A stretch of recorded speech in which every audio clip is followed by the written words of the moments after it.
কি গল্প রানী কি জিনিস? কি গল্প পড়িস? কি গল্প? রাজা। আচ্ছা ভুল গল্পটা। এক ছিল রাজা আর এক ছিল রানী, তার ছিল একটা প্রজা। সে প্রজাটা একটা ঘোড়া ছিল।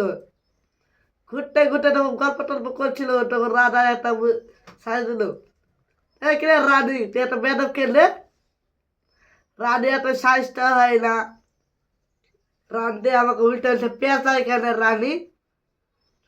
তেমনি সেনাপতি, এটা আমার রানী আছে না, এক জেলে ইয়া আমার একটা ইয়ে আছে, কি রে বলে, পাশে একটা বন্দি একটা কারাগার আছে, ওই কারাগারে বন্দি করো।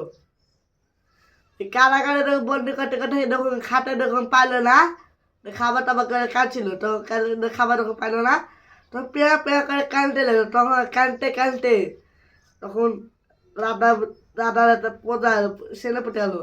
রাধা বলে রাখলো, রানী কে তুমি কাঁদছো কেন? আমি আমি ভাত খাইনি কখন থেকে, দুপুর থেকে, সকালটা দুপুর থেকে ভাত খাইনি, এখন এসে রাত 10টা 11টা বাজতে কিছু খাইতে পারিনি। আমার একটু ভাত খিদে পাইতে, ভাতটা দাও। ভাতটা দেওয়া খালো, কিনে বলছে রান্নি বলছে কে একটা ভাত কে রান্ধে, নুন ঝাল কারো করা হয়নি, কি রান্না?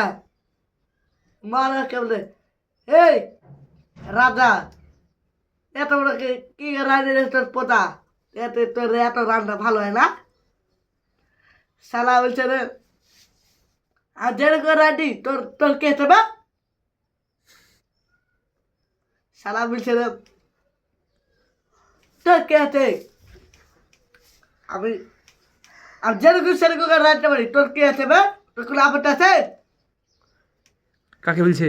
হ্যাঁ, কাকে বলছি রে? আর আর প্রাণীকে বলছে, এ রে শালা তুই তো হিবি দাঁড়িয়ে হয়ে গেছিস, তোর মা বাবা বিয়ে করেছে না আমাকে শাসন করছিস, হিবি দাঁড়িয়ে গেছিস। তারপর বলছে রে, তারা কোন সম্বন্ধীরা বলেছে বে, এরকম কোন সম্বন্ধে বলেছে, আর ধরতে পারে না, এখন বাগে বাগে এখন তুই এখন ঠেকটা দিব। তাকে বলছে, এটা বলছে আমার ভাইয়া দেখে এই সম্বন্ধে বলেছে, তুলে দেয়া তুলে করে আমার এখন তুই এক ঠেক না। ওইটা বলছে এত ঠেক না বললো, বাধা বাধা সব হাত হাত হাতে হাতে সব ভেঙে গেল। তারপর বলছে আমার বন্ধু একটা পোদা ছিল, পোদা এখন পাট মারে, পাট মারতে মারতে মারতে বোম বসে, সেটা একটা পাতে দেখে রানে একটা বাস ছিল, পাত মেরে এই কথা কেটা রানে দেখে একটা বাস ছিল, দেখে রান একটা নামে চালাচ্ছিল, তখন আর নিচে একটা বম ছিটকে দিয়েছে, টাইম বম, টিক ঘরে ঘরে টিক টিক করে আওয়াজ হয়